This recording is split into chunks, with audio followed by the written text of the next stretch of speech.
11,393 megawatt का दहन हो चुका है।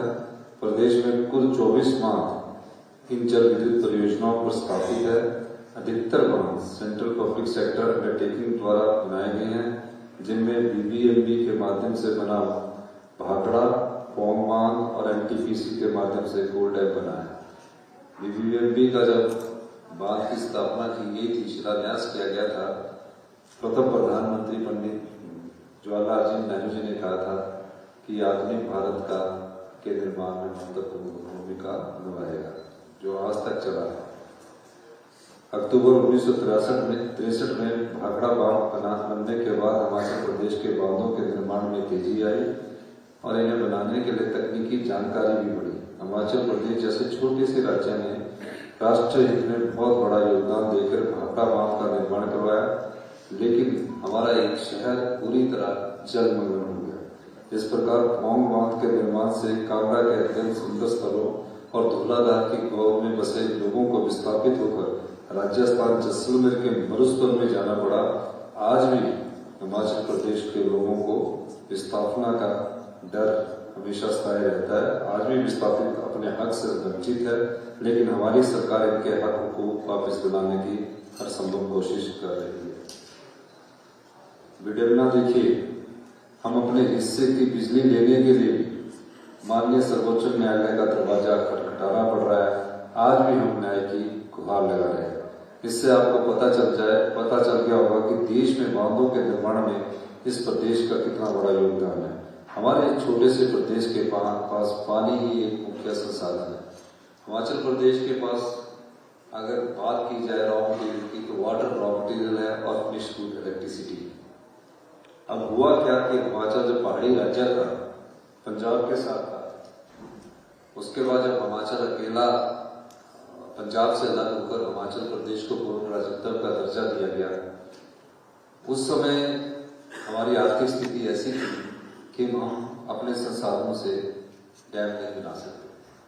एनटीपीसी, एनएचपीसी, एसजेवीएन और सभी कंपनियों ने यहाँ उस समय हमारे साथ समझौता किया और हमने रॉ मटेरियल के रूप में 12% फ्री रॉयल्टी की बात की और उन्हें परपेचुइटी पर लाइफ लॉन्ग प्रोजेक्ट थे। आज इस पानी की संपदा से मैं कहना नहीं चाहता था, एसजेवीएन जो है वो 67,000 करोड़ की कंपनी होगी और हिमाचल प्रदेश का जो बजट है वो सिर्फ 58,000 करोड़ है। हम ये चाहते हैं कि जो डैम के कारण नुकसान होता है, तो डैम सेफ्टी की बात है कि आपके अर्ली वार्निंग सिस्टम लगे। एक डैम के कारण जो नुकसान हमने देखा है और महसूस किया और अनुभव किया, वो डैम का नुकसान 2023-24 की जो आपदा आई, उस आपदा से संबंधित नहीं है। ये ठीक है कि क्लाइमेट चेंज हो रहा है, हमारा क्लाइमेट चेंज के कारण तापमान बढ़ रहा है, लेकिन जो 2023 में 7 जुलाई को आपदा हिमाचल प्रदेश में आई, उसमें कहीं ना कहीं योगदान डैम्स का भी था। होता क्या है, क्लाउड बर्स्ट का जो अभी तक अध्ययन किया गया है, गर्मी में जून और जुलाई में इवेपोरेशन होती है डैम से, गर्म हवाएं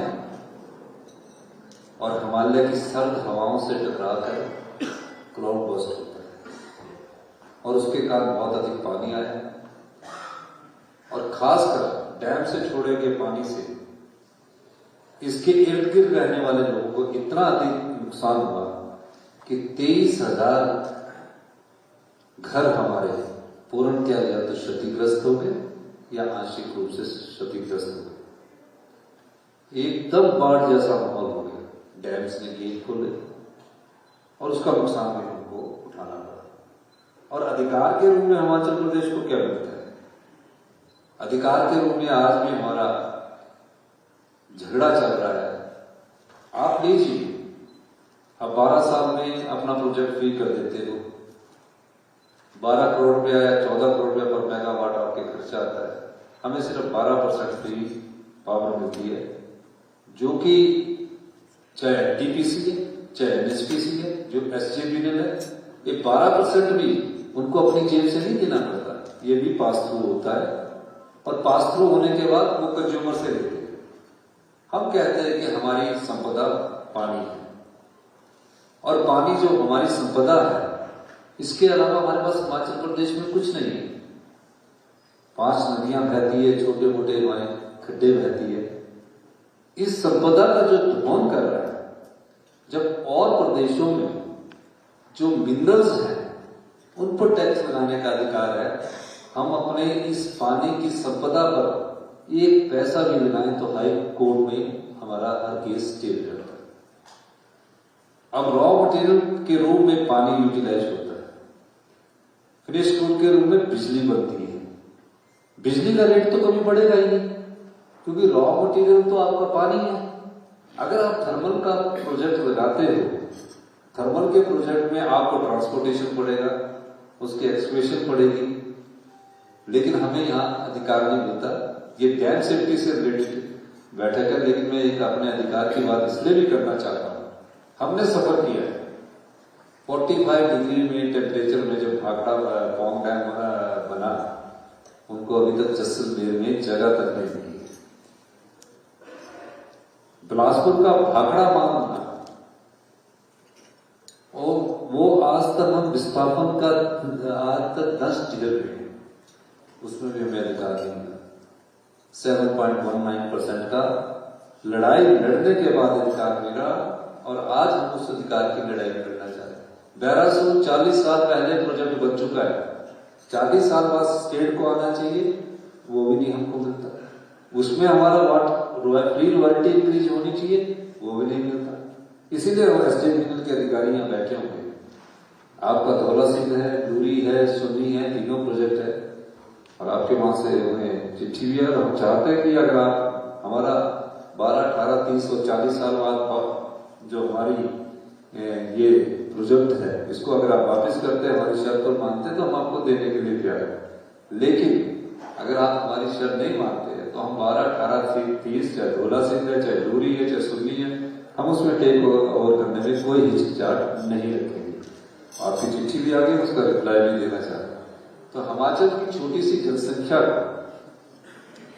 चाहे वो वीर भूमि में हो, सबसे ज्यादा शौर्य चक्र प्राप्त करने वाले हमारे नौजवान हैं, हमारे लोग हैं। देश को ऊर्जा में, हाइड्रो में, रिन्यूएबल एनर्जी में सबसे ज्यादा बिजली देने वाले हम लोग हैं, पर हमें कुछ नहीं मिलता। डैम के कारण, जो वेपोरेशन के कारण क्लाउड बस्ट होता है, उसका नुकसान झेलने वाले हिमाचल प्रदेश के लोग हैं, कुछ नहीं मिलता।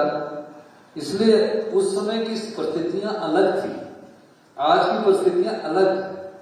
इसलिए थोड़ा सा हमको, क्योंकि आप सब लोग हैं, हमारे जो अधिकार है उनमें भी हमारे साथ खड़े हैं, क्योंकि क्लाइमेट, हम हर दिन क्लाउड बस्ट की घटनाएं तब से बढ़ी है जब से डैम आए, ये सच्चाई है। पिछले बार भी हमारी रामपुर में इतनी क्लाउड बस्ट हुई, 20-25 परिवार बह के चले गए, और मेन कारण वेपोरेशन से ही है। डैम सेफ्टी के मामले में मैं ये कहना चाहूंगा कि हमारा, जैसे डीके शर्मा जी ने कहा है कि हम उसमें आपको पूरा सहयोग देंगे, क्योंकि नुकसान हमें होना है। अगर कहीं डैम का कहीं भी ब्रेक हुआ तो नुकसान हिमाचल प्रदेश को होगा, उसके इर्द गिर्द किनारे में रहने वाले लोगों को जिस प्रकार पिछली बार नुकसान हुआ, उस तरह हमें भी नुकसान होगा। शुरू में हमारे जलसस पूरी दुनिया में जल संसाधनों के दोहन का लाइसेंस किसी सीमित समय, लिमिटेड पीरियड के लिए दिया जाता है। सामान्यतः लाइसेंस की यह अवधि 35 से 40 साल की होती है। शुरू में हमारे जल संसाधनों को जल विद्युत परियोजनाएं लगाने के लिए हमेशा के लिए बिना टाइम लिमिट के दे दिया गया।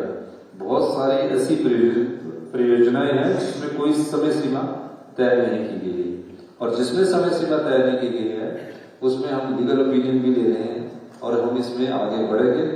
अगर सहमति से समझौता होता है तो कोर्ट के कानूनी पहलुओं की जानकारी प्राप्त करने के बाद कोर्ट में जाएंगे। शुरू हमारी सरकार प्रदेश के हितों की रक्षा के लिए हर कदम उठाएगी।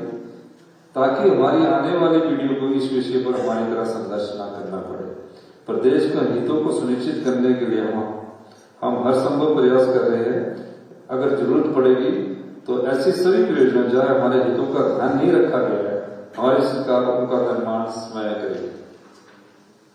प्रतिवर्ष प्रदेश में बरसात के मौसम में बाढ़ के दौरान बांधों के जलाशय से पानी के बहाव से प्रदेश में जहाँ खुशहाली भी आती है, वहीं यह डर भी बना रहता है कि बाढ़ के दौरान अगर कहीं ज्यादा पानी छोड़ना पड़ गया तो बांध के नीचे की ओर रहने वाले लोगों की परेशानी का सामना न करना पड़े।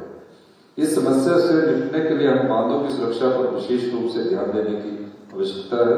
हम भविष्य की प्राकृतिक आपदाओं के लिए पहले से सचेत और पूर्ण रूप से तैयार है, क्योंकि हम वर्ष 2023-24 में भी हिमाचल की सबसे बड़ी प्राकृतिक आपदा का दर्द झेल चुके हैं। बांधों की सुरक्षा इसलिए भी महत्वपूर्ण है क्योंकि राष्ट्र ने बड़े डैम्स का फेलियर और उसमें होने वाले नुकसान को देखा है। 1979 में गुजरात के मच्छू डैम के फेलियर की वजह से 2000 लोगों की जान से हाथ गंवाना पड़ा। अभी 2019 में तिवारे बांध महाराष्ट्र के टूटने से 7 गांव जलमग्न हो गए थे। इस तरह के डैम फेलियर्स के और भी कई उदाहरण हैं। बांधों की सुरक्षा विभिन्न चरणों में अत्यंत आवश्यक है। इनमें निर्माण के दौरान क्वालिटी कंट्रोल को सुनिश्चित करना अत्यंत आवश्यक महत्वपूर्ण है। ऐसा देखा गया है बांधों के मैक्सिमम फेलियर्स इनके निर्माण पूरा होने से 5 साल के भीतर ही हो जाते हैं। बहुत से फेलियर्स रिजर्वायर में पहली बार पानी के बहाव के समय से ही हो जाते हैं। यह हमारी जिम्मेवारी है कि बांधों के निर्माण की गुणवत्ता पर ध्यान दिया जाए। बांधों की आयु बढ़ाने और उनकी सुरक्षा सुनिश्चित करने के लिए रखरखाव और स्ट्रक्चर संरचनात्मक अखंडता की आवश्यकता है। जलवायु परिवर्तन और अन्य कारण हिमालय क्षेत्र में सुरक्षा के लिए नई चुनौतियां पेश करते हैं। हिमालय क्षेत्र में बांधों की सुरक्षा एक महत्वपूर्ण विषय है और इसके लिए एक बहुआयामी दृष्टिकोण की आवश्यकता है। बरसात के दिनों में क्लाइमेट चेंज की वजह से आजकल अत्यधिक बाढ़ आ रही है, इसलिए बांध में लगे गेटों के रखरखाव पर भी विशेष ध्यान दिया जाना चाहिए। बांधों की सुरक्षा के लिए डैम सेफ्टी एक्ट 2021 को बनाया गया। इस अधिनियम में प्रावधान किया गया है कि बांध मालिक अर्ली वार्निंग सिस्टम का प्रावधान करे और डिजास्टर मैनेजमेंट प्लान को लागू करे ताकि बांध के नीचे की तरफ बसे लोगों को समय पर सूचित करके उनकी सुरक्षा सुनिश्चित करे।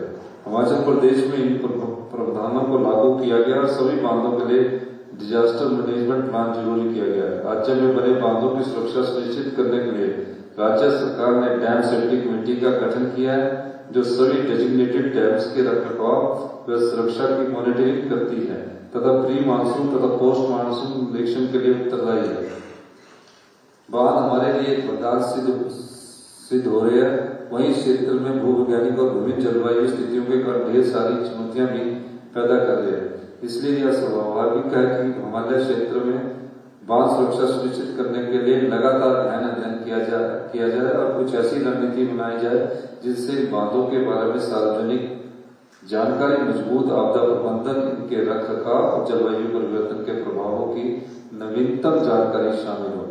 मेरा विश्वास है कि बांध सुरक्षा के विषय में होने वाले सम्मेलन में बांध प्रबंधन और जल विद्युत उत्पादन से जुड़े विशेषज्ञ इस विषय को समझते हुए इस सम्मेलन में आने वाले 2 दिनों में अपने विचार रखेंगे और विस्तृत रूप से चर्चा करेंगे। मैं आप सभी को इस कॉन्फ्रेंस की सफलता की शुभकामनाएं देता हूँ। यह भी आशा करता हूँ कि कॉन्फ्रेंस के बाद आप सभी लोग इस सुंदर प्रदेश के कुछ स्थानों का भ्रमण करने के लिए भी कुछ समय अवश्य निकालें। एक और बात मैं कहना चाहता हूँ आपसे कि हमारे प्रदेश में स्नोबाउंड एरिया मोर देन स्विट्जरलैंड, इसलिए कई लोग स्विट्जरलैंड भी जाते हैं घूमने, पर हमारा स्नोबाउंड एरिया जो मोर देन स्विट्जरलैंड है, बिग हिमालय है, बिड हिमालय है, शिवालिक हिल्स है। तो भ्रमण के बाद नदी नाले हैं, नदियां हैं और प्राकृतिक सौंदर्य है और हमारी सरकार प्राकृतिक खेती की तरफ जा रही है, डेयरी इंडस्ट्रीज की तरफ जा रही है। इसलिए हम प्राकृतिक रूप से जो उगी हुई गेहूं है उसमें हम हिंदुस्तान की पहली सरकार है जो प्राकृतिक खेती से जो गेहूं पैदा करेगा उससे 60 रुपए किलो गेहूं हमारी सरकार खरीदेगी और मक्का भी 40 रुपीज किलो खरीदेगी। तो हम अपने प्राकृतिक सौंदर्य के साथ टूरिज्म को भी बढ़ाना चाहते हैं, हाइड्रो में भी इन्वेस्ट करना चाहते हैं और जो भी सेक्टर्स में हमारी प्रकृति के साथ होगा उसमें हम आगे बढ़ रहे हैं। आप सब हमारी इस प्रकृति का आनंद उठाइए। आप सबका हिमाचल प्रदेश स्वागत करता है। आपका बहुत बहुत धन्यवाद। जय हिंद, जय भारत। धन्यवाद माननीय मुख्यमंत्री हिमाचल प्रदेश